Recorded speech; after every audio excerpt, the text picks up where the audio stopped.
Kyler Murray was back on the Arizona Cardinals practice field today. Is he a lock to take the field in Week 6 against the Colts on Sunday, Johnny Venerable? Plus, we're going to debrief a certain former Arizona State running back big game on Thursday Night Football, why the Arizona Cardinals can't escape Cam Skattebo pandemonia. PHNX Cardinals game preview show starts now.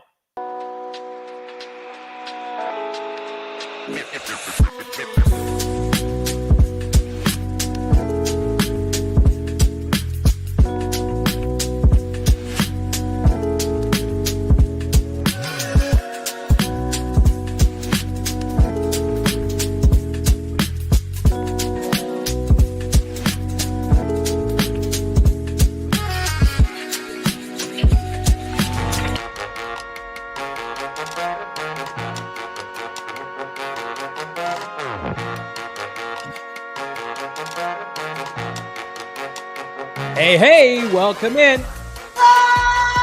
From Studio K, presented by our friends at Circle K. It's the PHNX Cardinals podcast game preview show on a Football Friday. I'm Johnny Venerable. He's Brack. This is your premier Arizona Cardinal podcast. Like and subscribe. Leave us a 5-star wherever you get your programming. It's been a tough week, so to speak, for your little fanboy podcast here in early October. But maybe brighter days are ahead for our little love affair with the Redbirds, Bo. Possibly. If you're skeptical, I understand. Look, this show brought to you by our friends over at Bet365. Never ordinary. Download the Bet365 app today and use the code PHNX365. Now deposit $10. You bet $5. You get $200 in bonus bets. It's that simple. Large football weekend on tap. Why not start to make some money with Bet365? Download the app today. A fond hello to our friends out there. Deborah saying, kindly leave a like. I agree, Deborah. Thank you. Math to the power of Joe. How about Schleimenschlag? There he is. Schleimenschlag's back saying, Johnny looking fly as always. I agree. Brian P., Big Red 6, Max, Mike, just the whole crew here. Jack, everybody's ready to talk some ball. What do you got for us, Johnny? Any good news? No, I got nothing. You just want to scold and lecture the team? No, here's some good news. Take scat. It's been a bad week. Here, listen. I got some good news. Bo and I released, I guess we're going to call it like mock draft 1.0 of the 2025-2026 NFL season. Members only. It's like those member-only jackets. So people are asking us, how do I get to watch the mock draft from yesterday? Become a supporter, just $5 a month. We're going to do this sporadically or not. It could become like the norm if this team continues to wet the bed. But when I got gross in the mock draft, and frankly, Bo, it felt good. It's the sloppiest of all the slop if you want access to it. I am curious, like, because Shaff is saying where to find it. Is it just on our YouTube feed? If you're a supporter, you'll just see it? Correct. Okay, so Noah jumping in there, probably the earliest he's ever spoken on this show before. Yes. Let's turn that mic off, Noah. I think you just go to our channel, our YouTube feed, and you go to the Cardinals, and you should be able to find our mock draft 1.0. Did the Cardinals take a quarterback in this one? Did we pull off a trade? You're going to have to become a supporter to find out. Get those chug emojis out of here. They're hurtful on a week like this. All right, so in your last scheduled program on Wednesday, Kyler Murray did not practice.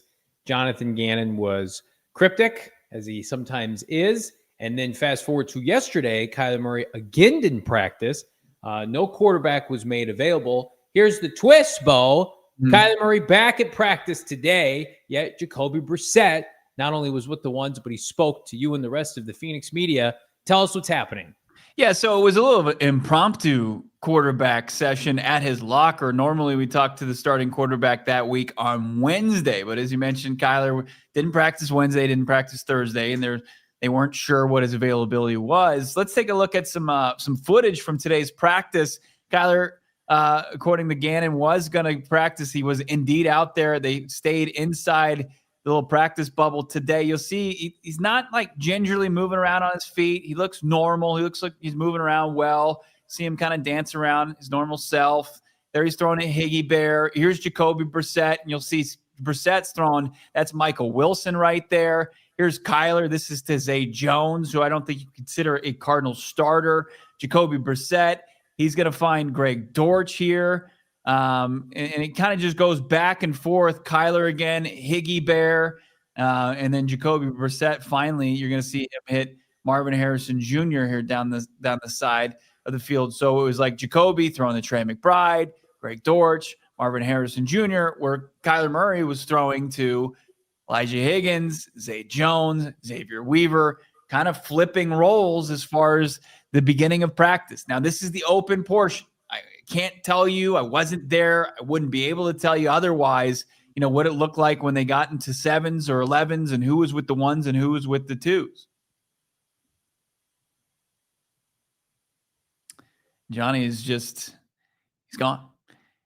I guess that's it. He's finally reached his breaking point. But look, it's a fascinating thing to see, Johnny. I don't know where we lost you, but they kind of flipped reverse roles, and it was more Jacoby working with the 1s, and this is just during the open portion. Maybe the Cardinals, did they want us to see Jacoby work with the 1s, or is that just going to be kind of a sign of things to come Sunday? My browser crashed because the season has crashed for this team. I will go with, and I put this on Twitter, I think Jacoby Brissett's going to start.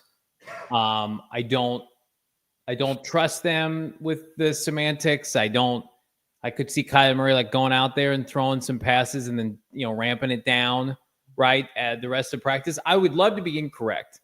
I think part of me is too, I've succumbed to the notion that if Kyler Murray plays and he's hampered, he's not going to be worth playing. That's how I feel at this point. I've watched enough Kyler Murray to know, he can have some special traits. He can be a good player, but Kyler Murray at 20% than what he normally is, and it impacting his mobility. I know it didn't look like that today. I don't think the Cardinals want to mess around with that. And so I will be pleasantly surprised Sunday if he plays. I'll be first one to say I was incorrect. But I mean, Jacoby Brissett taking reps with the 1s the last 2 days, and I'm going to assume he did so with the 1s during the closed portion of practice. This is just not Kyler Murray historically does not play well when he's less than 100%. I don't think that can be argued. And then number 2, the Cardinals aren't in a good spot right now to be able to put him out there because they don't have a robust running game. You need a healthy quarterback this week. So I don't know. I think I'm just really cynical this week. Yeah. I'm in a position where if this is you've never been a cynic. No, I haven't been glass half full. If the NFC was at stake, I'd be Kyler, let's go put him out there. Let's rally the troops. Let's get it going. And it's instead I just feel I expect this team to continue to have a tough time with or without Kyler Murray. I want to be optimistic. I don't want to see an injured Kyler Murray out there. As much as the season's on the line, I know there are people on Twitter that are he needs to play for the season. And I mean, come on, guys. They're a 7-point underdog as it stands. But again, if Kyler Murray comes out, balls out, and plays well and is healthy, great. I'll have egg all over my face while we're at Gila. But right now, I'll be cynical, boy. Yeah, I just don't. I think it would be more of a smoke screen for Kyler Murray to put on the practice gear, get out there today in a limited capacity, and just put on this horse and pony show, and then be on the injury report. Very rarely do you see guys who practice the final day of the week and then they just say, well, it just wasn't enough, right? What's the point of ramping him up and taking reps anyway? You could have given those to Keaton Slovis, your practice squad quarterback. Well, I mean, if you need somebody to run offense, you're not going to put your hobbled quarterback out there. I just don't see much of a sign of I guarantee he's hurting, right? I'm sure it's not comfortable, but at the same time, I don't see him as hampered by this injury. He looks fairly normal to me. Do you think he's going to play? This is just my analytics. We're not breaking things. Feeling, right?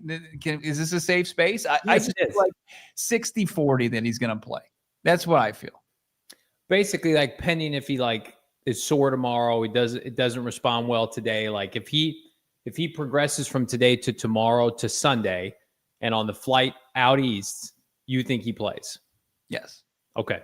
Interesting. I just don't see that. Like, if he was truly hurt, why put him out there today? It's a good point. Why do they do a lot of it? I mean, look, that is, I don't care who the head coach is or who the quarterback is throughout the history of this organization. You're just like, why are you like the way you are? Right. Cardinals.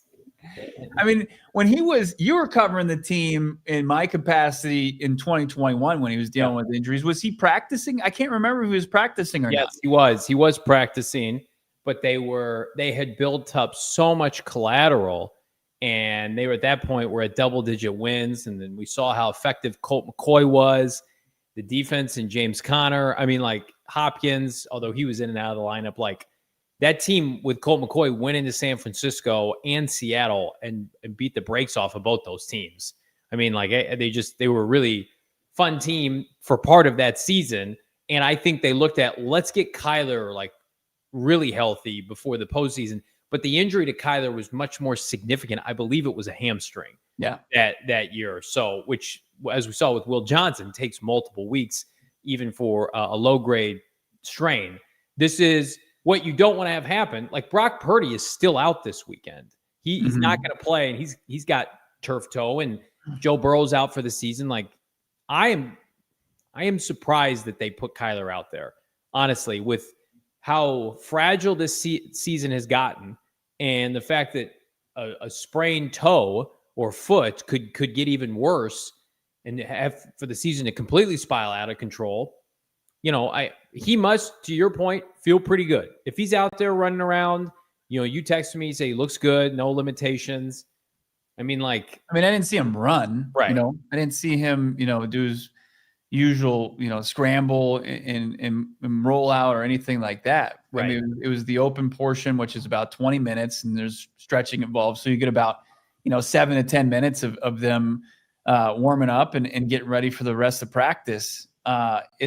It's just the way that this team is so cautious and conservative with injuries. I mean, we're still waiting for Walter Nolan, who it's good. I've seen him around the team. He's still in street clothes, but like he's not practicing. Like they didn't open up his 3-week practice window, and they got a bye week coming up. Like they play it pretty tight with injuries.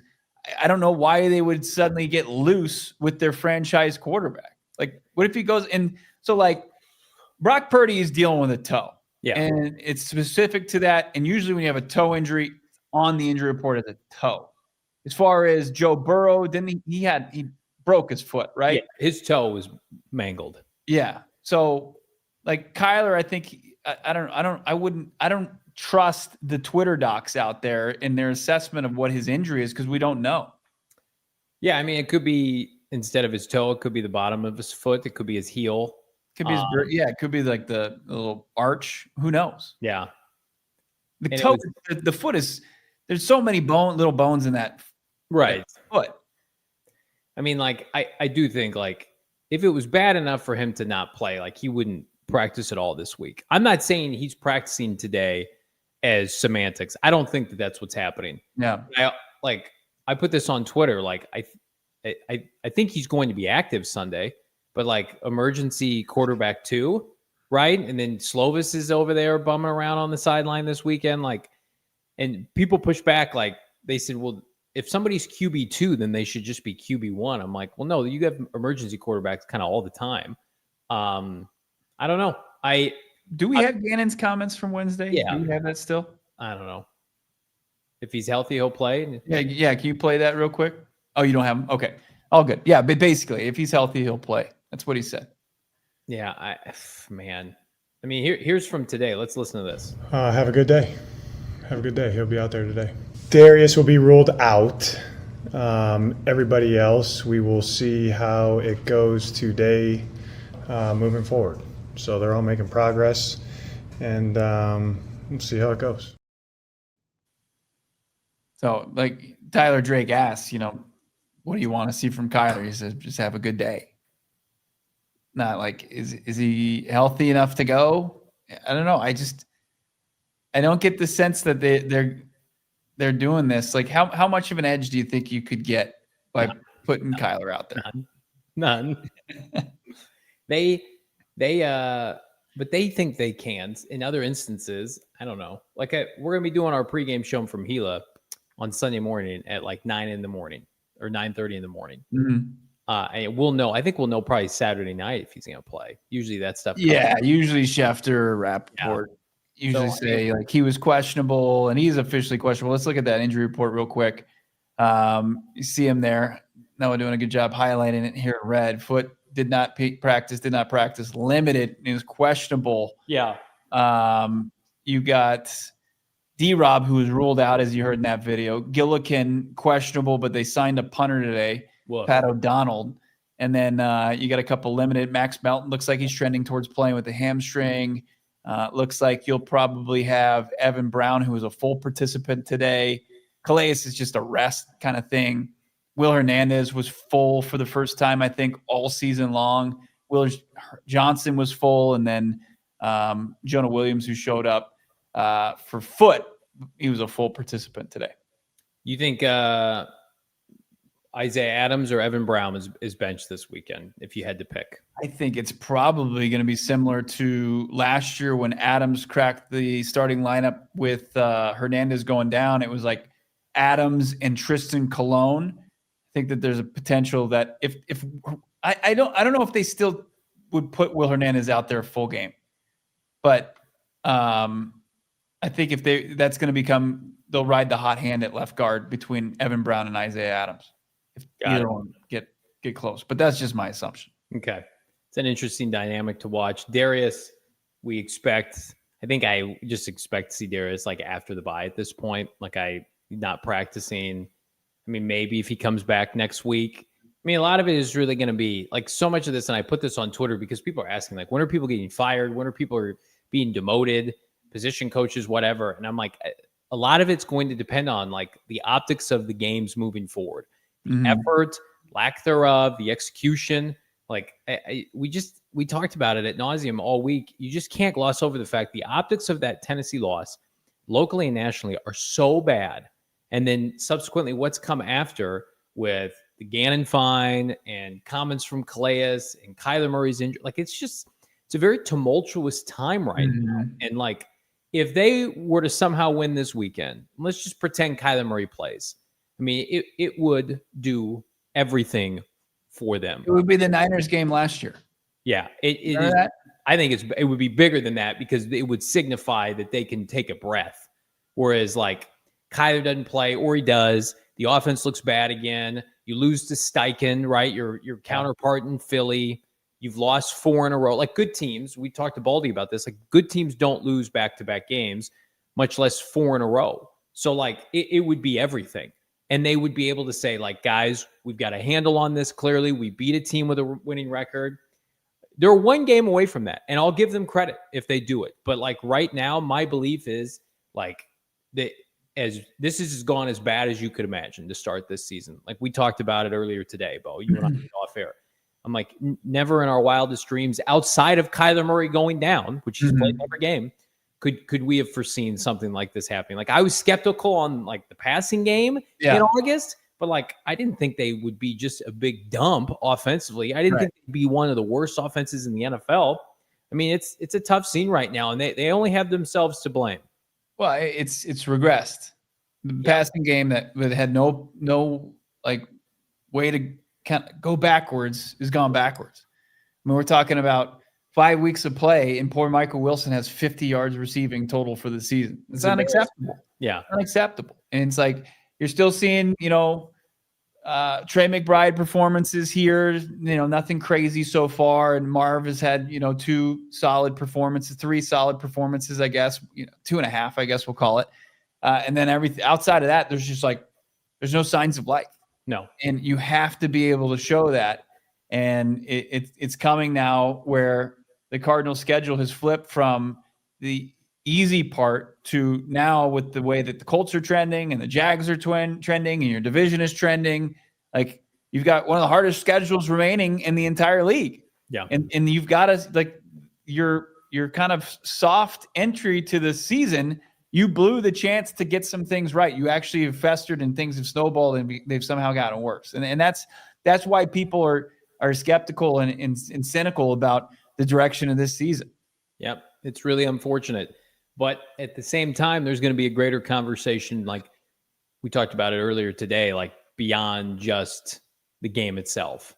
Like our shows and our post games will be, if the Cardinals let this fester and continue to lose, are going to be about who's coming back, who's not, who needs to relinquish play calling, what's going on with Jacoby Brissett and Kyler Murray. Like that's going to be a conversation. Do you even want to entertain the idea? Like I see this, and frankly, like I'm at the point, like just win a game, whatever it takes. Yeah. Like Jacoby Brissett hypothetically plays well, they win the game. The narratives that would come with that on Sunday, I can't even, like I will welcome that because it will welcome a win on Sunday. Sure. I can't even process that right now. And there's a ton of people that are jumping. Right. Like, you'd be surprised, or maybe not. The comments on social media, under our tweets, Instagram, it's just like, can't wait for Jacoby to put up 304 touchdowns. It's like, oh, what? Where's that been? Are you sure? That's just as wild as it gets. No, I think that's two steps ahead, right? You've got to get step one done here and win a football game and get a good performance from your starter. Like people have like it's amnesia. Like Jacoby Brissett's only pass this season's a literal hospital ball. Poor Tip Ryman, I see him with his leg propped up because he just probably had it, it just mangled, unfortunately, on Sunday. It's just like you got to be able to have a good performance before we even get that far. Like it's nice to like dreaming's free for sure. You can have that, and I know the Kyler haters have been out there waiting for this moment. It's like I don't know if you're going to get what you want. I would like a win, whatever it takes, whatever it looks like. Get back in the win column. A player who's playing winning football, Cam Skattebo. So on full display on Thursday Night Football. Bo and I will respectfully have a conversation about Skattebo, his placement in Arizona, and if the Cardinals made a big fat mistake this past spring. You won't want to miss it. It's PHNX Cardinals. I'm leaving. I'll tell you where you should go right now. You should go check out our friends at Bet365. Never ordinary. I think Cam Skattebo's odds for Offensive Rookie of the Year have gone up like tenfold. Oh, look at that. He's on pace for, I think, somewhere in the neighborhood of 15 rushing touchdowns. If that's good, people are into that. I'm into Bet365 though. Right now, Bet365 is going to hook you up as an early payout offer if your team goes up by 17 points, both on the national football scene and in college football. Again, all you got to do, new customers, download the Bet365 app today. Use the bonus code PHNX365. Deposit $10, bet $5, win or lose, you're getting $200 in bonus bets. Heck yeah. On player props, futures, money lines, maybe the Colts money line, do yourself a favor or not. Must be 21 years and older, locally owned or physically located here in Arizona. If you or someone you know has a gambling problem, wants help, call 1-800-NEXT-STEP. Text NEXT STEP to 53342 or visit problemgambling.az.gov for more info.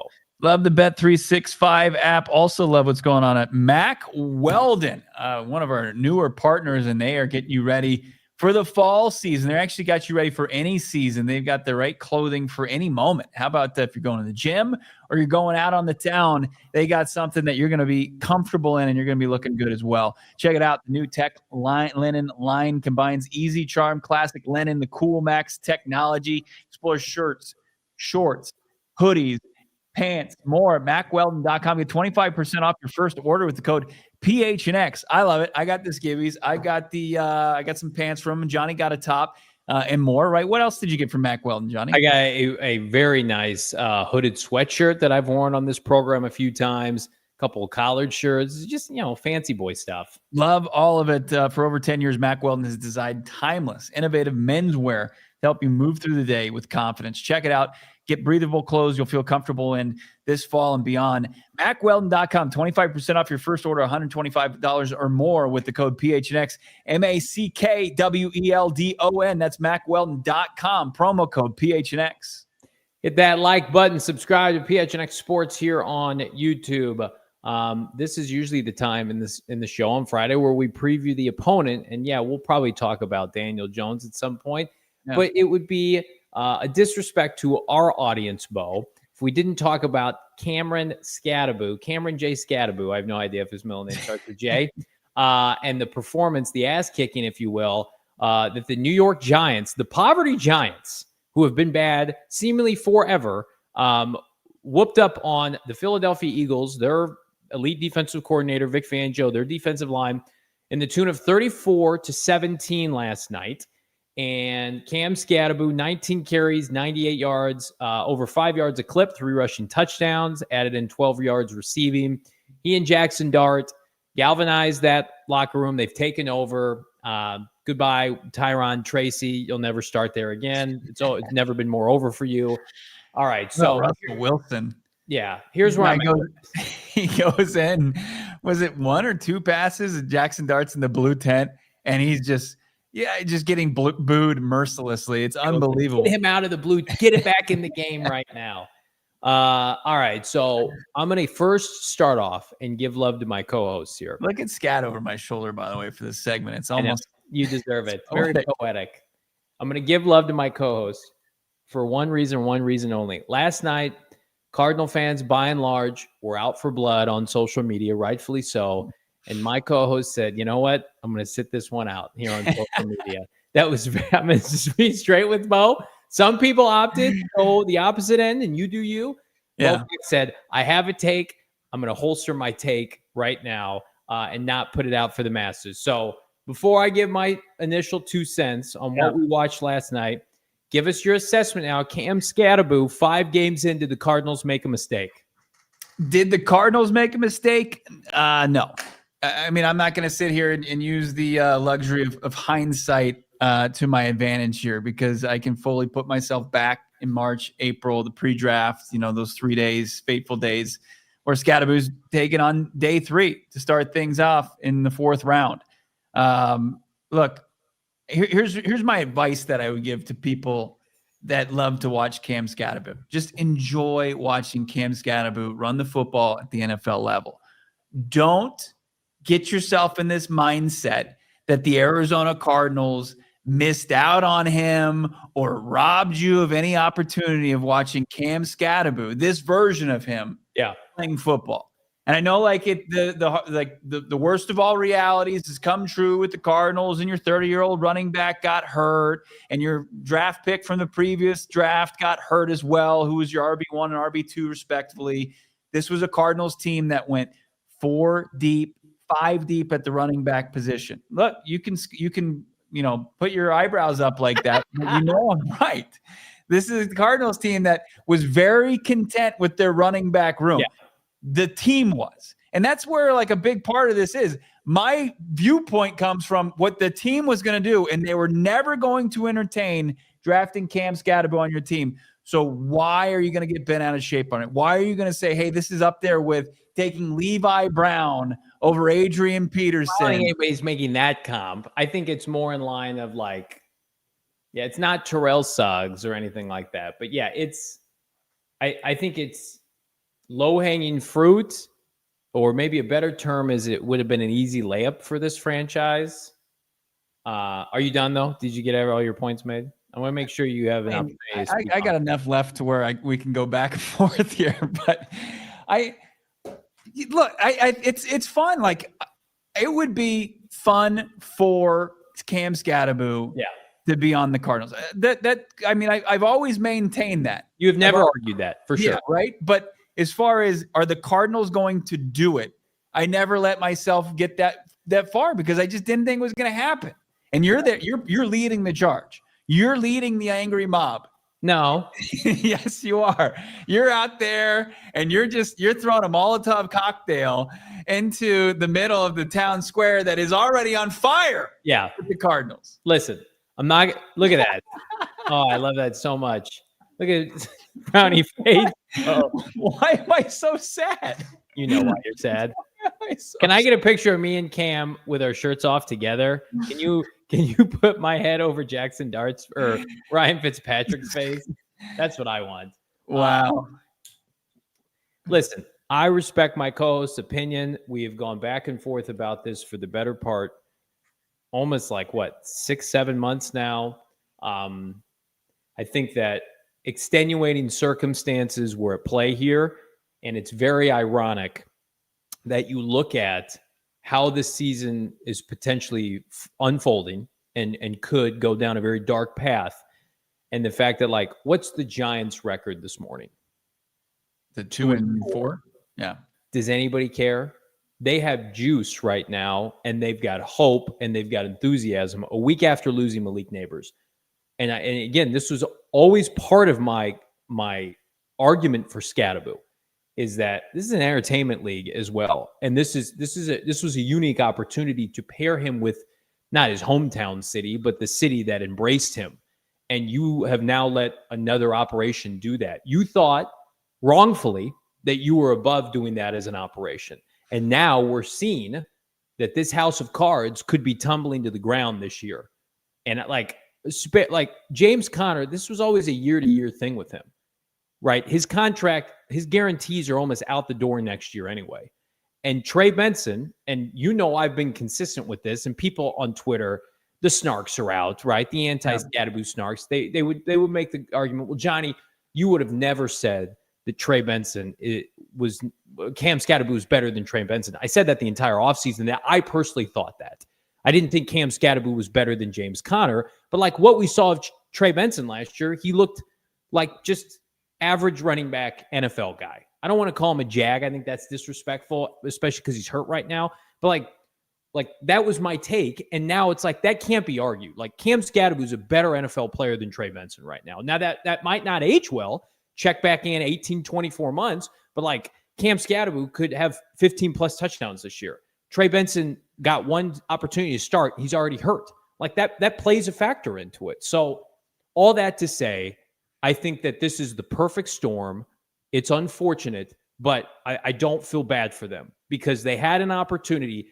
When you're spending top 100 picks on blocking tight ends the year before, and you've got two of the better players on your offensive team, certainly your best player, Trey McBride plays tight end, Elijah Higgins that you found, go and sign a blocking tight end in free agency for $2 million. Yeah. But they made a point to do that. They vomited all over themselves in that third round anyway. The third round is atrocious right now, the 2024 NFL draft. Yeah. A year later, like I see this argument too, and I don't buy it. Well, you would have had to pass on Jordan Birch to get Cam Skattebo.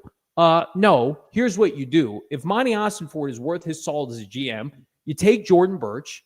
You have the entire day then entering day 3 of the draft. You have the entire evening. Pick up the flipping phone and secure the top pick on day 3. It's going to cost you a 4th round pick and maybe a 4th next year. Whatever. You wipe your ass with that for what this kid represents. So it's a missed opportunity because if you're Michael Bidwell especially and he's watching that, you don't think he's like, man, that would have really given us some juice right now. I've got people that are pissed off about casitas and season ticket holders and premium seats that nobody can afford. It's like, those are the things that help you alleviate that.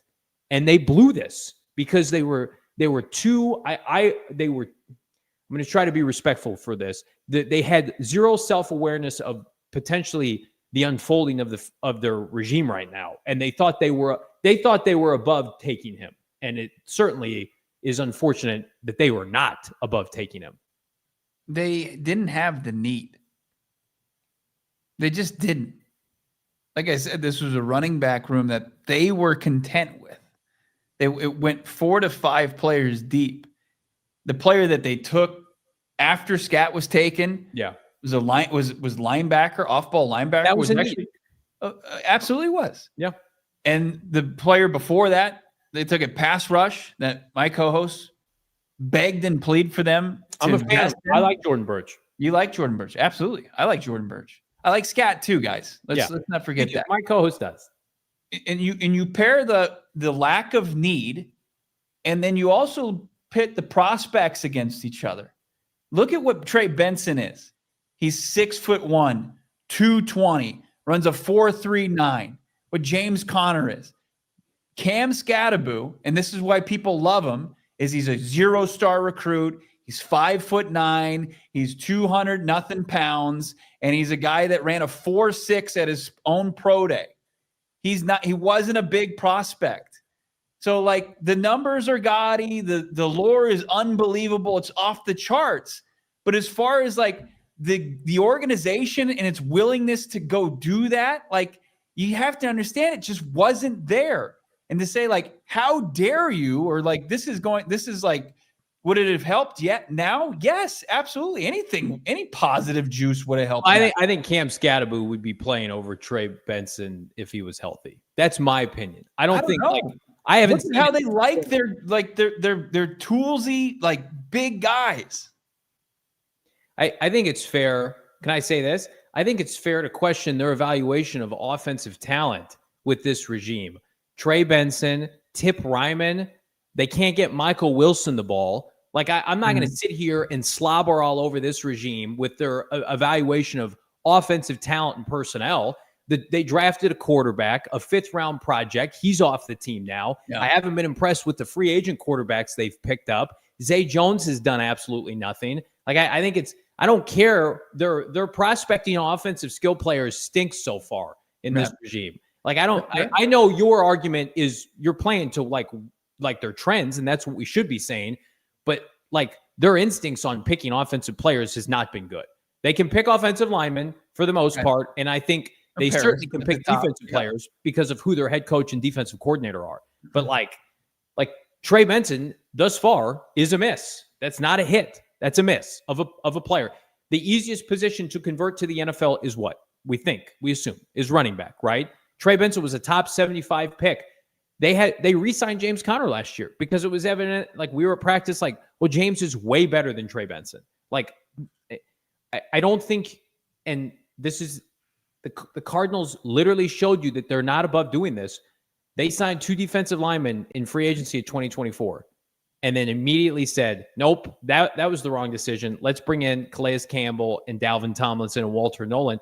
I think you could have done the same approach. I think you could have said, like, we like Trey Benson fine, but like Cam Skattebo. Trey Benson isn't a bust.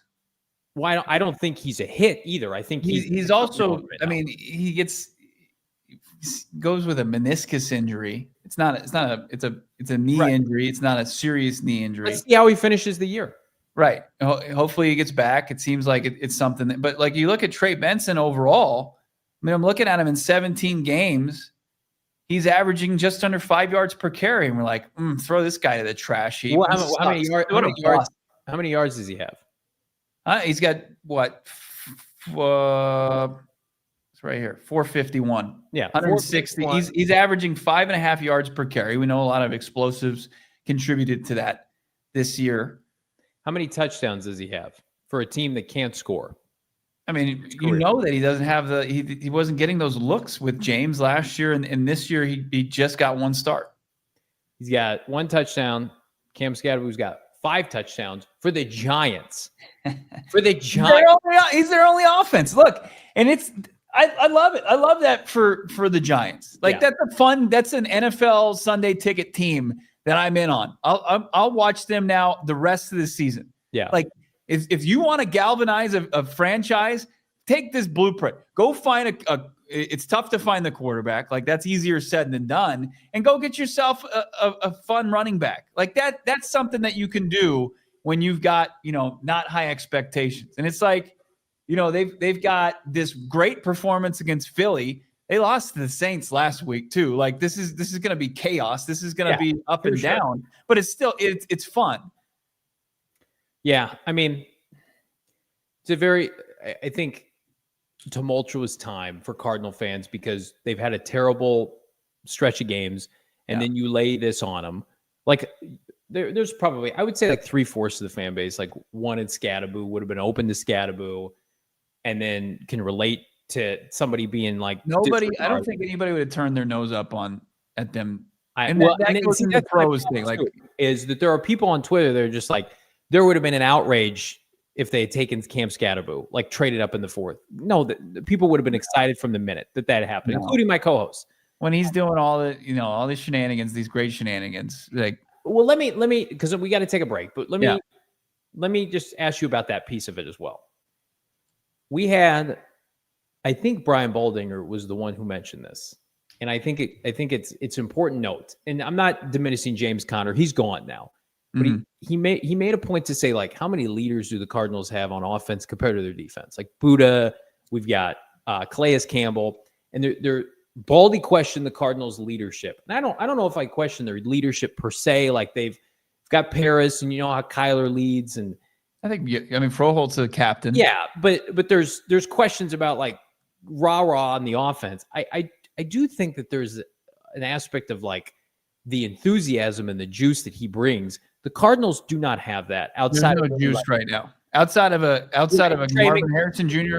Pride is that kind of player. But you got to at least admit that. Like, and I put this on Twitter last night. They're the walking dead offensively right now. There's no enthusiasm. There's no juice. They can't break tackles. That aspect, too, I think is missed on a lot of people.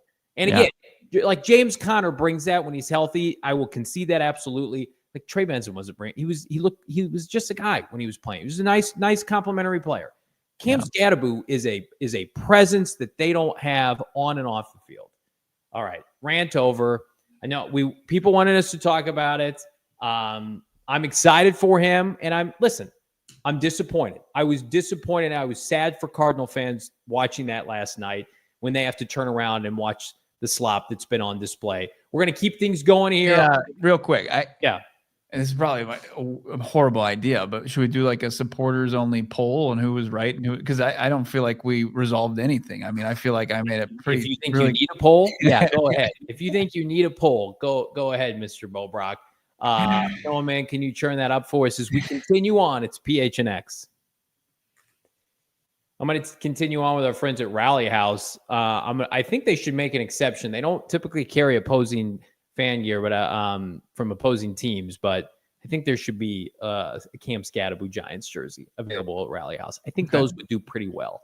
And again, doing well at Tempe, Mesa, and Glendale location. They're the go-to spot. We were there this time last week when the vibes were high. It was 11 our time at Rally House. Little we know the horror show that awaited us a couple days later. But again, if you haven't checked out Rally House, they're everything you need for your game day needs: hats, jerseys, drinkware, signage, coolers, socks, even sunscreen. Find your local Rally House location today. Shop their entire product assortment online at rallyhouse.com. But again, no replacement this weekend or any weekend to check them out. Tempe, Mesa, the Glendale location is fantastic, guys. We had a blast with their team over the weekend. Big thanks to everybody that came out to our live show last week. Rally House. Shop the most outrageous selection of local Arizona team gear today. Cam Skattebo is like the Mountain America Credit Union of running backs. Yeah. Like every team's got a running back, right? But does it give you like these extra perks? Is it also that's true? A hell of a watch? Is it a hell of a teammate? Does it transcend the playing field? Does it transcend the bank branches out there? Absolutely does. The My Style checking for your lifestyle. It's going to give you the perks that you're going to enjoy. How about restaurant deals, mobile phone protection, telehealth access, identity protection, loan rate discounts, offers on travel and events, so much more. Make My Style your checking lifestyle. Mountain America Credit Union. Visit macu.com/mystyle to apply. It's macu.com/mystyle to apply. Insured by NCUA. Membership required based on eligibility. Some benefits require no cost registration, activation. Said registration weird. Terms, conditions, and exclusions apply. Visit macu.com/mystyle to apply. You won't regret it. Hit that like button. Subscribe to PHNX Sports here on YouTube. Bo, we briefly talked about the injury report. It looks like Colts are getting healthier as they can expect wide receiver Alec Pierce to be back this week, although one of their corners, their supremely gifted nickel corner, is going to continue to be out. Yep. Kenny Moore out this weekend.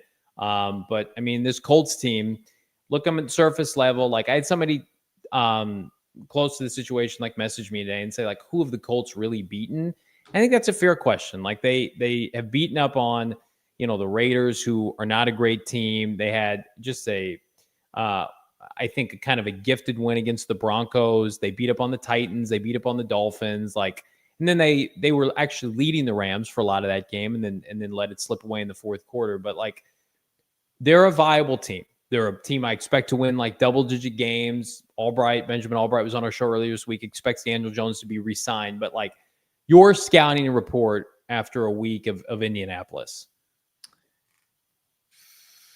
I think that they're, offensively, just their run pass, it's one of the bigger nightmares in the league. Like Danny Dimes, we saw him go and won one playoff game under Dable, and as when Saquon was rolling, and Jonathan Taylor is having a kind of a very similar season. And then you mentioned the guys on the outside, and Ty Warren, that's one of the heavily targeted, top rookies in the league next to Cam Skattebo on the offensive side of the football. Like, it's just a nightmare matchup. And, I know that the Cardinals are getting healthier in the secondary, but, it's going to be, the defense is just going to have a really good performance, if not their best performance, to just keep them in the game, to just keep this to where the offense is going to have opportunities to score. I'm not going to say that they're going to play that complementary football for once, but like, that's the one thing where I think the Cardinals, like, offensively, could they be kind of similar to performances that they've had, like the way they started against Tennessee? Could they hang if they played that way? Sure. But this is a Colts offense, Johnny, that I think has shown the ability. If you come out stagnant, they could put a couple points on you in a hurry. Another thing that I think a lot of people don't mention, like this Colts offensive line that's been kind of gross the last couple of years, it's sorted itself out. Daniel Jones has only been sacked 4 times this year, which is nuts. Usually you think about him in New York running into sacks, the buffoonery. It's like we saw it with Spencer Rattler. He's getting the ball out quickly, only has 2 interceptions on the year, 8.6 yards per completion. Like, it's everything you want from the Cardinals offense. Jonathan Taylor dominating on the ground, just shy of 500 yards, rushing 5.1 yards per clip, 6 rushing touchdowns. And then Tyler Warren pouring out for our friends at CHGO. Everybody knew he was going to be the best tight end in this class. He is not Colston Loveland. He is a threat. I think he leads the NFL in receiving yards at the position or close to it. So, the unfortunate part, Bo, is like the way you attack this team is the way that we have clamored for the Cardinals to evolve. Is like, you can throw the football downfield on Indianapolis. Their back 7 is not great. Right. Their pass rush is hit or miss. Matthew Stafford lit them up in the fourth quarter with Tutu Atwell. Mm-hmm. Like, that is a possibility, but it's concerning for the Cardinals because, like, I think they have the personnel to do that. They're not built that way, right? They're jamming and pounding Michael Carter on 3rd and 8 to give the Tennessee Titans the game. Fair or not, that's who the Cardinals are right now. So again, like, if Kyler Murray plays and is healthy, I think you need to see a rendition, as you mentioned, of Tennessee last week when you're just letting it rip downfield. Right. You're playing inside. You're playing in the turf. It's not inclement weather. Play 4-minute, 2-minute offense. Right. And just let Marvin Harrison Jr. and Trey McBride try to win you this game. Because here's what you're not going to do. You're not going to hold the Colts under 20 points. You're not going to win with field position. You're missing potentially your punter. You're not going to win dicking around with running the football 40 times in this game. They have one avenue to win. Kyler Murray or Jacoby Brissett pushing the ball downfield to playmakers, and the defense opportunistic. Rollis and Gannon, spending tons of time with Steichen, knowing like the secret sauce there. Like, that's the recipe. Mm-hmm. Can they follow the recipe, or are they going to, trip over it and knock over all the ingredients on the floor like they've done the last couple of weeks? I mean, I am waiting for a game where we can say, like, Gannon, Rollis, Petzing, they outcoached, the opposing team. Like we said that last year when they beat McVay in week 2. It's like, it's a coaching clinic. This is a barometer. And here, I also don't want to hear excuses if Jacoby Brissett plays.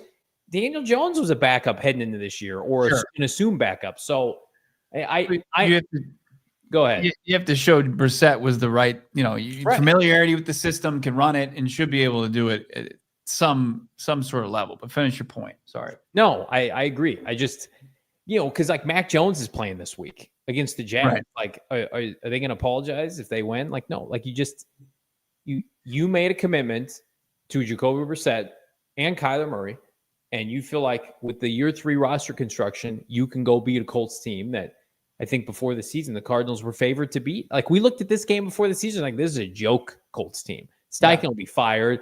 Richardson looked terrible. It's like, okay. Can you get them to revert back, for 1 week, for, 4 quarters, for 60 minutes? And also, like, I think there's something to, like, Gannon and Rollis. They need to be take on their old, colleague in Joe Steichen that they know, what he's about. I know that the personnel is there for him, especially with Jonathan Taylor, to create mismatches. But Lou Anarumo was somebody that the Cardinals outright picked Jonathan Gannon over. Don't let Lou Anarumo have a resurgence as far as a defensive play caller and turn it back to the guy he was helping shut down Patrick Mahomes with the Bengals defense. It'd be a disaster. And I think Lou Anarumo is fine as a defensive coordinator, but Indy's defensive personnel is the Cardinals have better players. I would take so many more Cardinals in this game, but that hasn't been the barometer. Tennessee, the Niner game, the Cardinals have lost with better players in 2 of their 3 losses and maybe 3 of the 3. We're back around the corner. We're going to give our game predictions, players of the game. Can the Cardinals pull an upset when they absolutely have to have it? It's PHNX. I'll tell you what will be an even bigger upset is that if I'm not doing everything I can to get my hands on some pure edibles, win or lose after the game. That'll be the biggest upset because this has been a long week for your boys. Skattebo, Gannon, DeMercado. It's I just needed to chill out with pure edibles. Founded in Arizona, 130 dispensaries statewide. They are a factory of edibles, and it's not that sugar-like candy company garbage. It's a full-fledged operation. They've got real gummies, kicks, chews, hard candies, and the best part is I hate taking stuff that I don't know what's in it, right? Get sick from it. Pure edibles, their effects are clearly listed on each tin, so you know exactly what to expect, right? They've got CBN, CBG, CBD, and marijuana-derived THC. And the best part is they're designed, right, to be ripped in half, bit in half, make them easily shareable. You don't have to go crazy. You don't have to take it all at once. You do you with our friends at Pure Edibles. If you're in Arizona, swing by one of their local dispensaries. I mentioned 130 dispensaries statewide across Arizona. Check them out today. It's Pure Edibles.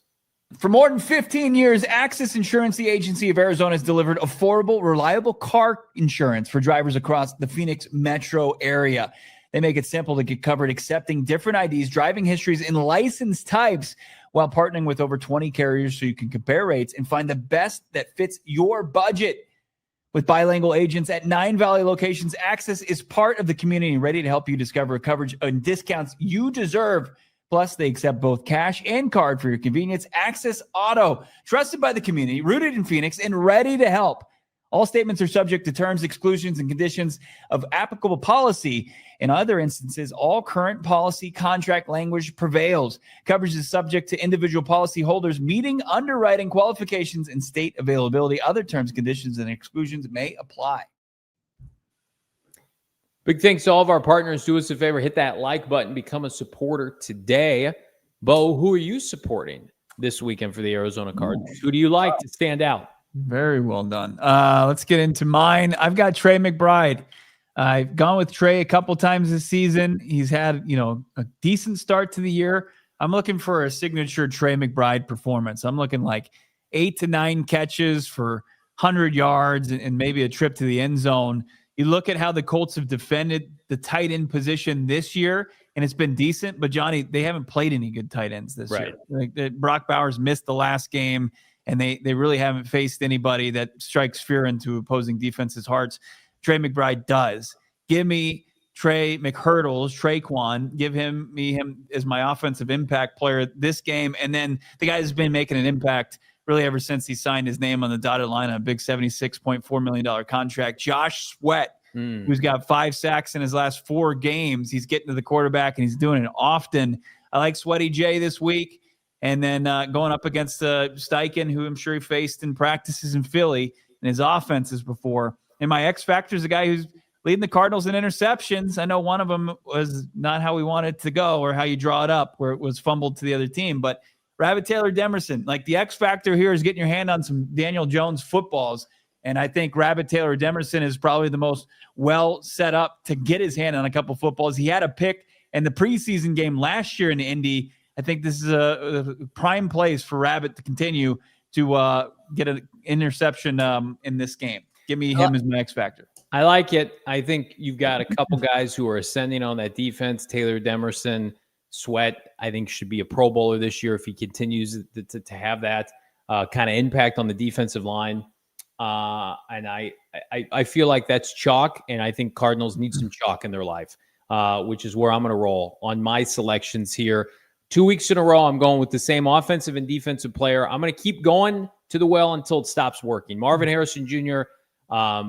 Should be his third straight quality performance if you include the second half against Seattle. You just can't tell me, if you're Drew Petzing, you can't be naive enough to think like, well, Marv, his dad played here. I wonder if he can produce in this stadium. Like, maybe try that. Maybe ensure by the end of the game he's got, 15 targets if necessary. Even if you somehow find yourself leading this game, I think this is going to be home cooking. I think they're gonna celebrate him, rightfully so. He's spent so much of his time in that city around these people. I think Marvin Harrison Jr. has a monster day. I think we see his best performance of the year. I know that's not saying a ton, but again, Drew Petzing should have had about 152 tutties last week. This week, I think he gets it. Speaking of getting it, Cardinals, Will Johnson, I'm sure you guys heard, highest rated cornerback in the NFL via Pro Football Focus. Cardinals are putting that out on their own Twitter account. They're like, please look at this. This is good news. Will Johnson's working out. And yeah, they should be doing that because he's easily the best thing they've got going this year. Like, save for like Calais Campbell's like homecoming going really well, Will Johnson is the guy. And he's only missed 2 games. When the Cardinals were out those 2 games, their pass defense was not great. He came back, didn't miss a beat. Last week was fantastic. His technique is outstanding. When is he going to get his hands on a football? Like, is this the week where he baits Daniel Jones into an errant throw against maybe Michael Pittman and he takes one back? Like, that's what the Cardinals need to win. Will Hernandez is a winning player. Get him back in the lineup. I will push back, Bo, on the notion that it could be a rotation. Like, put Will out there until he can't go, and maybe he has to take a possession off. But, like, they were infinitely better. All eat crow. I thought Isaiah Adams was the guy. I thought Evan Brown back on a 2-year deal was a good move. Will Hernandez is the best guard on this team when he's healthy, and hopefully he gets an opportunity to lean into a role, probably at right guard at this point. And we'll see what's left standing. But if I'm going down moving forward, and this is, again, a good rule to live by if you're Drew Petzing, go down with your best players doing what they do well. Kyler Murray making plays, Bo, as you mentioned, with Trey and Marv. Like, I want to be able to sit there on the postgame show and be like, Cardinals lost, but man, like, they went out swinging. I haven't felt that at any time this year. No, you haven't. Where they just kind of leaned in their strength. They took the ball out of their quarterback's hands, 3rd and 8, right, for the chance to win the football game. Mine kind of the established vets in McBride and Sweat. And yours are kind of like the future of the Cardinals in MHJ and Will Johnson. Let's take a look at young Noah's key players of the game. Hello. Hey. I'm gonna go on offense here. I'm going with Kyler Murray if he plays. That's a big if, but if he does play, he's gotta go crazy. I want to see that look in his face in that picture right there. That's the type of energy I want him to bring to the team if we're playing. On defense, I'm sticking with Baron Browning again because I'm really enjoying his output. I think him and Sweat are really putting together a nice pass rush here, and I want them both to basically take Daniel Jones back to his Giants days, give him a little PTSD, nice, stack him a bunch. And then my X factor here, I got the kicker, Chad Ryland, because I think we're going to need him a lot. I think we're going to score a few touchdowns, but if we get in scoring range, I feel like we're going to have a heavy usage of our kicker. I love it. I'm a big fan of those selections. I'm a big fan of OT, baby. Overtime on a football Friday. Overtime. Love to see it. Ball knower Noah. He is from the great state of Michigan. He knows football. He knows the Midwest. Yeah. The Colts, Noah, are they a fraud? What do you think? I think they're a little. I will say, I don't think they're completely fraudulent. I think they have a good team, and I think they have good players. And I watched Jared Goff turn into a pretty good player for the Lions when he was kind of cast off in LA. I think it's very situational when it comes to a quarterback. But I think they're a little bit more on the fraud side than legit side, but pretty much middle of the road. Probably not as good as they've played thus far, somewhere in between. All right, let's get into it. Game predictions here ahead of your super chats. Bo and I are going to be sad boys this week until further notice. You got to win me back. I'll speak for myself here. I don't see the Cardinals breaking 20 points. That's their sweet spot. Now, if Kyler Murray plays, maybe it changes things or not. Jacoby Brissett, like leading this team to like 30 points or 28 points, which I think is what's going to take to win this game. You would need a lot of turnovers. You would need a lot of luck. I question how well the Cardinals are coached right now. And until I see otherwise, Bo, I'm going to lean on some gross score predictions moving forward. Yeah. We'll see who this young gentleman on the right who tried to sell me his mixtape out of the trunk of his car is what he's thinking about with his. But mine, I have the Cardinals losing 24-18. Similar line of thinking. Think that the defense plays well enough and the offense just doesn't generate enough to get it done. But as all the games have been this season, they've been tight.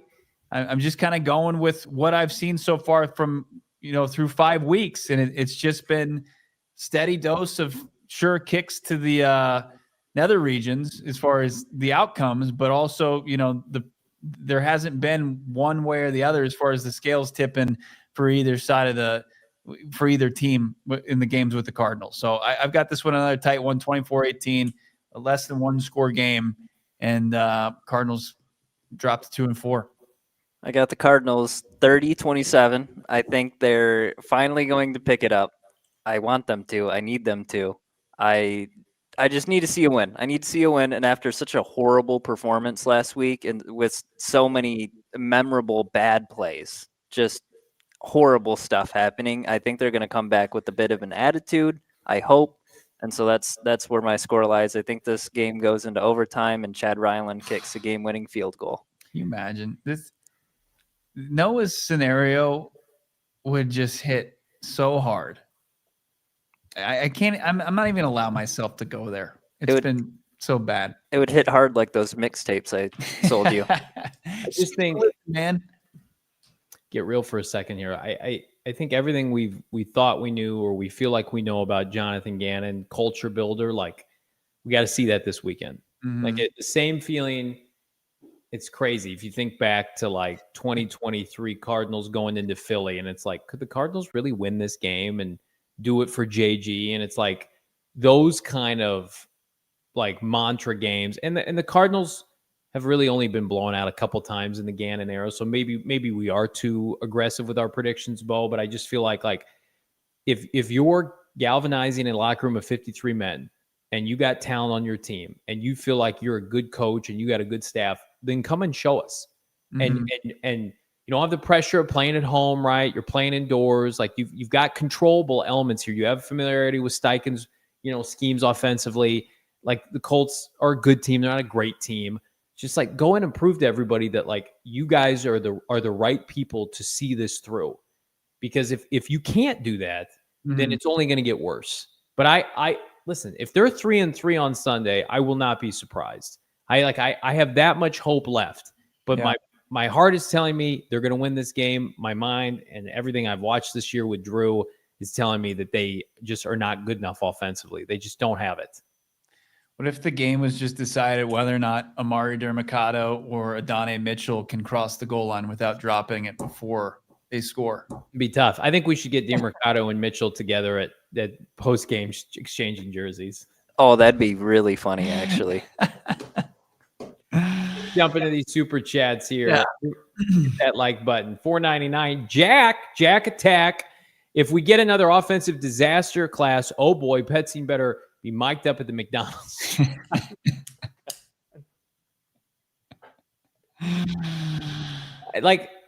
I think all you can order are number 12s and 13s at Petzing's McDonald's. I don't know what those are in the menu. Like a number one Big Mac meal? Nope, you're getting the number 12 or the 13, sir. Right. That's a McDouble and a small fry. You talked to Drew Terrell today. What was the vibe around Drew Terrell? Is it a vibe of somebody that could be calling plays in a month from now, or is it a vibe of somebody that might not be employed in a month from now? He was confident. Like I got the same sense that you get from all these coaches, where you do know they're not on the defensive, but I feel like I think they're standing up and trying to remain confident in the storm. And you just need them to have a good performance to back that up. Because right now you're just like, okay, like I hear you, but we need to see it. And as far as his group, the wide receivers, he's just trying to get his guys ready. But you've seen so far that even when the opportunities have come, like earlier in the season, that they weren't. They've gotten better, especially Marvin Harrison Jr. And they just stack them and are actually like build off of what they've done so far. But they also they need the chance. Yeah, that's my biggest thing. I mean, Drew Terrell, very likable guy. He's easy to root for. And again, like no one wants to see people not get it done and be out of work. Like, yeah. It's a cutthroat business. Bees $5. Bo, I do not switch teams. I do not bandwagon. I do not enjoy this sport. I watch Cardinal football, and if they're ass, I watch them again next week. I like that. That's how you are a fan. Absolutely. Hope to raise my sons the same way, Bees. I like that. Don't just jump from one team to the other. Just be like, well, my home team's not very good, so I'm going to root for the teams that are atop the sport. Ryan Carley. $2, JV. Who would you not pick to draft Scatty? I would, and I've made this pretty consistent. So I would not take Cody Simon at this point. So Cody Simon was pick 115. So I would have made sure packaging 115. And yes, I'm going to pull up the draft chart on my desktop here. So the Cardinals were at 115. That's worth 64 points on the draft chart. To jump up let's just say atop the round, which is 101, to go from 115 to 101, it would have cost you your 5th round pick or a 6 and some change. So I probably would have tried to keep Denzel Burke and given a 6 and maybe a future like 6th or 5th or something. That's what I would have done. I would have manipulated the draft board like, I don't know, great GMs like Howie Roseman. Johnny Cook, man, he got it all figured out. He got it all. I mean, you knew it. You had the draft chart. You're ready to go. Just you were going to pick up the phone. You were like going to be Monty Ossenfort that first draft, moving up and moving down. There was a small part of me that when we kicked off day 3 of our draft coverage, like the Cardinals were going to trade up to the first pick and get him. I had like false hope that was going to happen. I would not have taken him over Jordan Birch though. No. Monty Ossenfort's burner, $5. Thank you, MOB. Adams was our offensive builder. Now he's gone and we suck. So we are stuck with Drew trying to pick it up. Wonder if you make a call to Adams in January and you say, hey, you can come here and call plays, like play plays, fix our problem. Here's a raise, do what you can. Yeah. I don't know if he would though, because Albright confirmed on our show that he's been calling some plays offensively for Dallas. So like, is the next step for Clayton a head coaching job? Seems logic. That's the next logical step, no doubt about it. AZ Cats G, $5. If we're playing what if, Cardinals should have taken Jacory Krosky Merritt. Bill Krosky. I mean, if we want, home kind of state players, Johnny, what do you think about Bill Krosky Merritt too? It's a great player. I think the Cardinals would like a couple mulligans with their draft. Jacory's looks great. I mean, the last 2 drafts, I mean, 24 is supposed to be a pop year. What kind of impact you getting from that group? And then this year, it's like Will Johnson, Denzel Burke, Keaton Crawford. I mean, like the rest of the group, pretty quiet. So, yeah, Monty Ossenfort, if you're Monty, it's like play the kids. Let's see how they develop, especially if the season goes sideways. Ryan, $2. JG, maybe others are scapegoat for Monty. Frowny face. Yeah, I mean, it's tough to kind of figure out, where it went wrong. I mean, a lot of people are pointing to the offense as the downfall so far, but I don't think you can point to any singular area and say, hey, it's been a roaring success there. So, I know they've done a really good job as far as rebuilding this and have put more talent on this roster, but is it enough where it's winning you football games? Sure. Corey the Stew, $2. We need to have JV make a Cards anthem for victory. Like our guy Seth DeFlo, who I retweeted his Cardinal anthem. Everybody go check that out. And he killed me with this line that they need MHJ. Come home, MHJ. And I'm like, man, Cardinals hands off of him. That's right. Cardinals do right by Marvin. Like they're going to see firsthand, like Marvin is beloved in the city. Remember there was talk like the Colts were going to try to trade up ahead of the Cardinals for Marvin? That was nuts. I'll make a victory anthem for the post-game show if they win, for sure. Okay. Oh, that'd be electric. Open it up. This is our cards. Here we go. David. Go ahead, Bo. $9.99. Very generous. Thank you, my guy. Hey, guys, third year I've been a viewer and excited to see how the season unfolds with you. Here's to hoping the offense can finally figure this out. Just keep throwing the tray, Marv, Mr. Petzing. I know they need a balance. Do you think if Jacoby plays that they change what they do in any capacity? I want to say, they would be more conservative, but like, how can you even be more conservative than what you are? They would probably spend a lot of time under center. Yeah, a lot of time under center, but I mean, is the downfield passing going to materialize? I'm not super confident. Like I know Jacoby could still throw it short just the same as Kyler's been instructed to do in this offense. How about a couple from our guy Owen, ripping off a couple super chats? Thank you, Owen.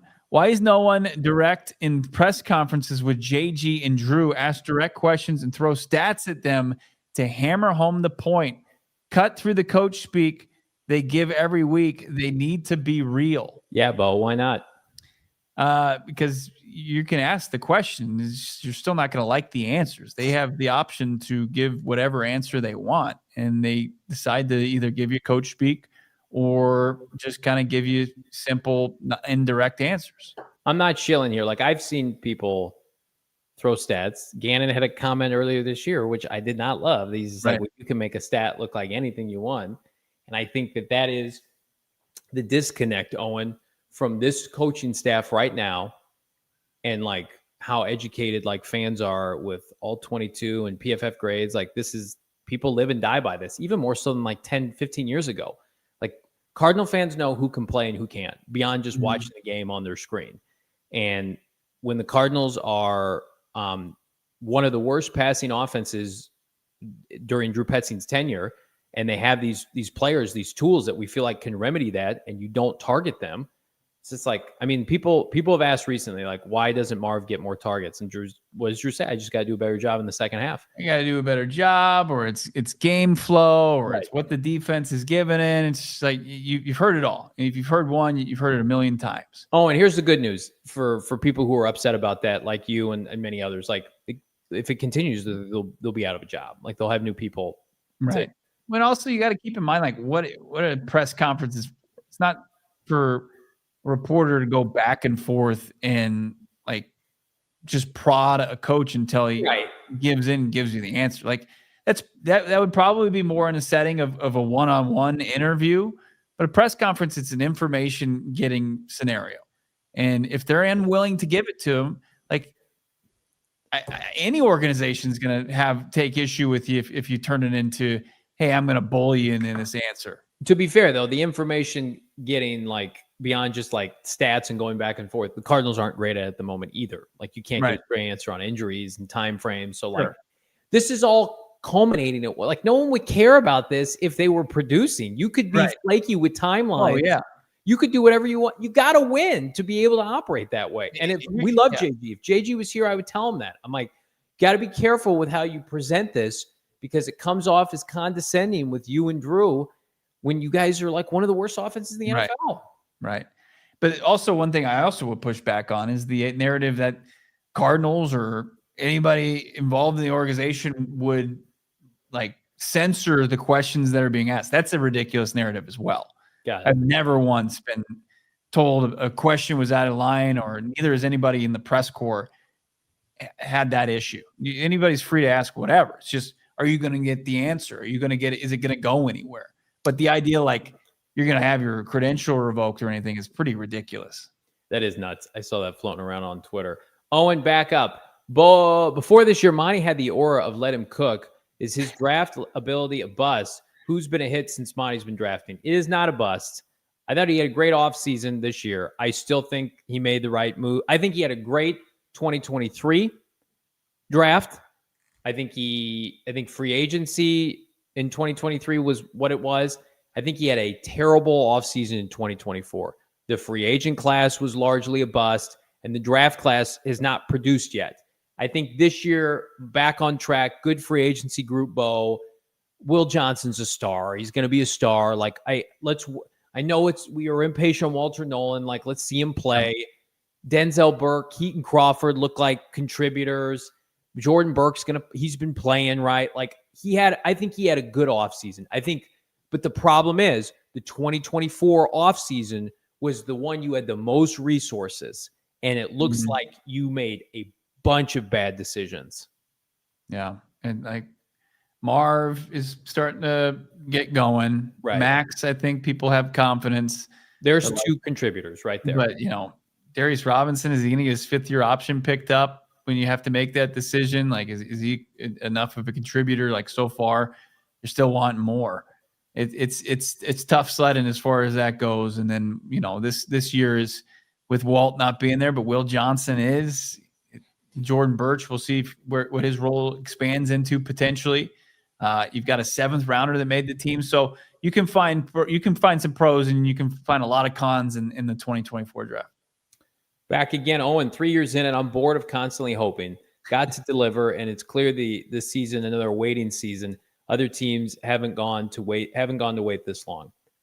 I go back and forth with this because we broke it down on our show like Tuesday of this week or whatever. Like, they're in a unique spot, like them and the Colts. Like, everybody else has either had a playoff berth or in an earlier part of your rebuild. And the Cardinals, if they were to bring back Gannon and Austin Ford this offseason, they would be the only tenured team. 3 years and no playoffs, right? Mm-hmm. But then I think, like, if the Cardinals fired Gannon and Austin Ford, they are well positioned to win sooner than when they got here. Sure. And that's what I keep going back to is, like, the Cardinals' job. We were on Radio Row, and Bo and I were in February 2023. People looked at the Cardinals' job like poison, not only because of what was going on with the ownership, but also the team. Kyler Murray blew out his knee. He had a big contract. Like, Kyler Murray's contract is movable or not this offseason.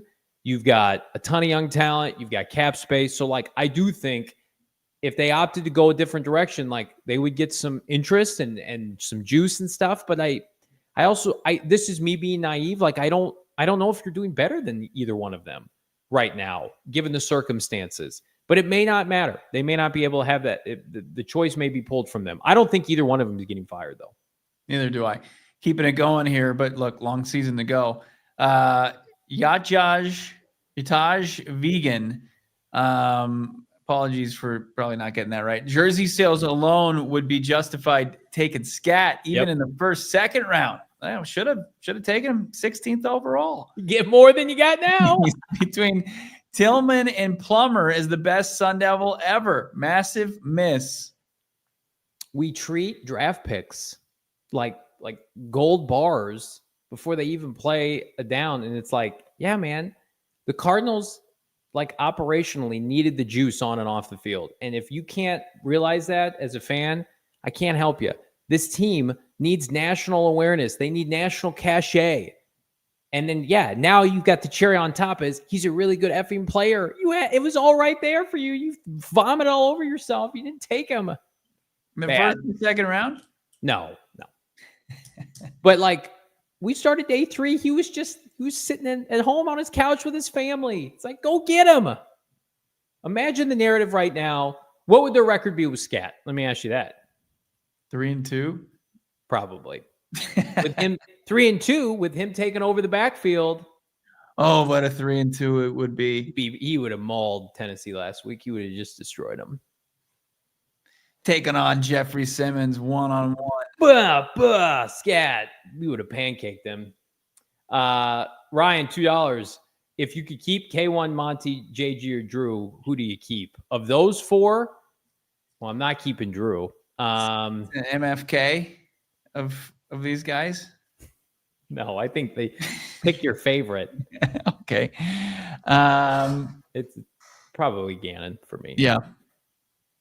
I like Jonathan Gannon, and I know he's not had a good week.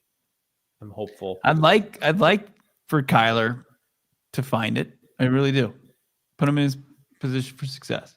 But if you've seen our mock draft, there's a lot of quarterbacks coming out this year, maybe. Corey, $5. I didn't love the quarterback we took. I know. You were mad at me because you're itchy again. Trigger finger there. You told me you liked him, but you're like, I honestly was like going through just the evaluation process is like, here's this guy, and you're just like, got him. I don't think that's how the draft chime came, and I'm like, what? That's not how it went. The card. It was kind of like that. We leagued them. I've never gone free will on a mock draft. Corey, $5. I've seen the front office owes the fans an apology. I think as fans, we're too removed from the process to be owed anything, but I'm curious on your take. I have a take. Bo, you want to answer that first? Like the letter going around? Yeah. I haven't even like really deep dive. It's about the like the luxury, the casitas and stuff like that. They want the organization to take things more seriously as far as the product on the field. I mean, I think the team does take the product on the field very seriously. I think that's their number one goal. Like, does this impact? Like Jonathan Gannon, we talked to him in Indianapolis, and he's talking about all the noise surrounding any NFL organization. And his number one thing is like, is this going to impact our ability to win football games? And I think that they've been empowered by ownership to do those things. They're taking steps in the right direction, but the start of the season has derailed some of that positive momentum that they had. So I don't know. I don't think that it's the right time to wear a heartfelt and props to the person who put that together letter is going to hit and resonate with ownership, when I think like the powers that be are trying everything they can to do it. Now, like, do you not like the offensive coordinator? I can get that. But like, as far as everything else, I think the organization actually is trending, for the first time in a long time, in the right direction. And that's the biggest, I echo Bo's comments, and I think that's the biggest concern with moving off of Gannon and Ossenford, because you lose your momentum, and it sounds terrible, and I barf when I say this, you lose momentum off the field. And there are long-term gains that they've secured with Ossenford and Gannon. I mean, Gannon has spearheaded the nutrition program. I hate to use the term like educated, but he's helped Bidwell understand, like, this is what a winning program looks like off the field. He and Ossenford both. Dave Sears, like, they have high-level football people contributing to what a lot of franchises take for granted. And that has not resulted, though, in a winning product on the field yet. So I can get why people are pissed. Here's the bottom line. Jonathan Gannon will fail if he can't find the remedy offensively. That's it. It's not going to fail. I don't think he's going to fail because of his inability to build a culture. He's a brilliant defensive coach. I think his in-game coaching, it could be better, but I think he's this is year 3. Like, give him time. I think he's not going to succeed here unless they figure out the offense, personnel, quarterback, and coordinator. And that, you can say that with any defensive head coach. Bill Belichick lasted an hour after Tom Brady left. Like, it, yeah. And that was the most encouraging thing last year, where it was like, well, Drew's never going to get a head job, and Kyler's looking good. Like, JG's got it now, because the defense is only going to get better because the players last year were average, and you knew that they were going to go all in this offseason. But it's like, now it's just, you come into question, like, can they even progress now? Because I don't know if Gannon knows the right buttons to push on offense. That's my biggest concern right now with this franchise. Can Gannon identify coordinators, quarterbacks with Monty Ossenford? I don't know the answer. Keeping it going here, $20. Ghost of Pat Tilley. Thank you so much. Awesome. DP isn't the issue. JG is. Gannon has allowed this for 3 years, even doubled down on Petzing. I mean, if you want to look at it like that, I'm not going to argue with you. Like, he will take responsibility. He's not put it on Drew. Clearly, he's defending Drew, which pisses people off. The biggest issue is they looked at Drew Petzing and Clayton Adams and picked Drew Petzing over Clayton Adams, and it has single-handedly almost derailed their season. Yeah. Whereas Dallas looks like geniuses. Owen jumping back in. Thank you so much for your super chats, Owen. Appreciate it. Are we resigned to JG sticking with Drew and going down with the ship? I'm in the UK-based fan to stay up to watch this crap for some reason.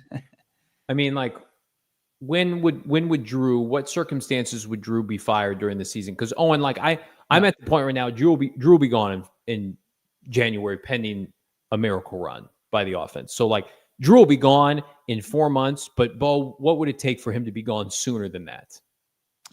just non-competitive performances. Like, I mean, where the team it's in lopsided loss after lopsided loss. It would have to look similar to 2018, where Mike McCoy was blown out, and it's not even going to be up to Gannon. It's going to be, Monty and Bidwill stepping in.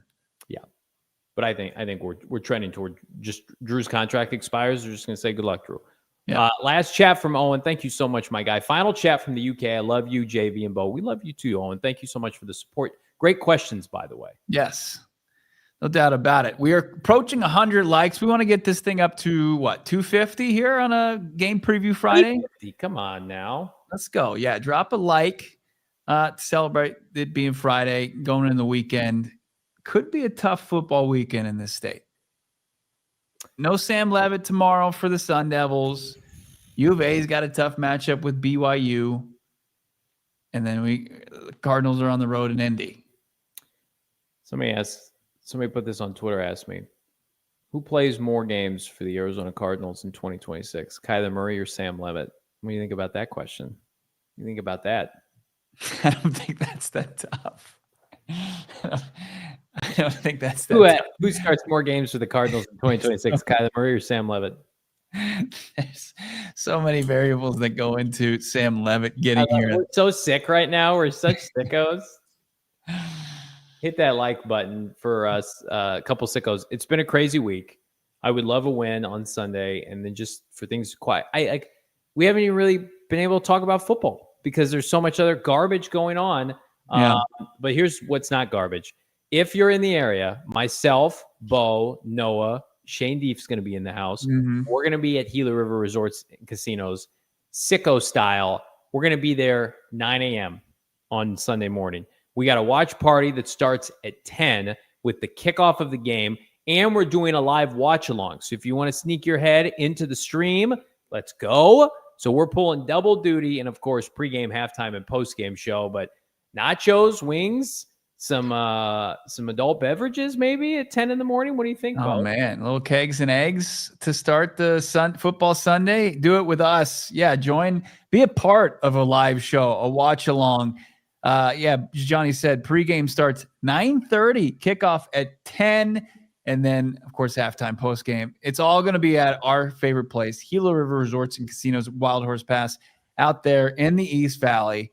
It's going to be elite. Thank you so much to everybody. Their input this year, it's been therapeutic. This week, I should say, it's been therapeutic after one of the worst loss in franchise history on Sunday. We got one jumping in here at the buzzer. AZ Moses 89. If we had signed Milton Williams, who would we have drafted instead of Walter Nolan, or we have still drafted Nolan? It's a great question. I think they probably would have I think there's a chance they would have taken Will Johnson at 16. I think there's a chance they would have taken him. Milton would have been signed.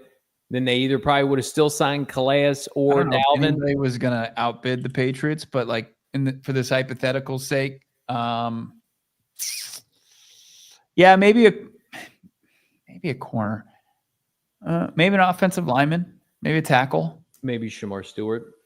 Ooh, maybe Shamar Stewart because they wouldn't have Josh Sweat in that scenario. Sweaty J, Tyler, 279 Canadian. After last week, I have no gumption to watch this one. Give it time. Take a couple Tums. Have some Pepto-Bismol. Turn on the TV. We'll turn on us first, and then turn on the TV, and let the hate flow through you. As Emperor Palpatine said, when you watch this Cardinal offense, you're gonna get to see it on the entire game. If you don't make it out to see us live at the Gila River, you can watch Johnny just loathe watching this team on Sunday.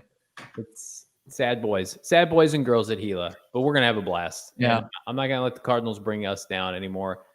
Hit that like button, subscribe. PHNX Sports here on YouTube. Thanks everybody for a big week, start of a big month here in October. And good news is I think we got maybe Kurt Warner and Brian Baldinger on deck next week. So keep it locked in. Mercury, can they stay alive tonight? ASU, a little Sun Devils action as well this weekend. Back up going against Utah. We'll see. We'll see you at the tailgate this weekend. For Bo, Noah, I'm Johnny Venerable. Last super chat, $5. Brian, sneaky boy. Bo and JV doing double duty watching the Cards pull a double duty, emphasis on duty. All right, that's it for us. We'll talk to you guys Sunday morning. Enjoy Saturday, your weekend. PHNX Cardinals. Talk to you soon. We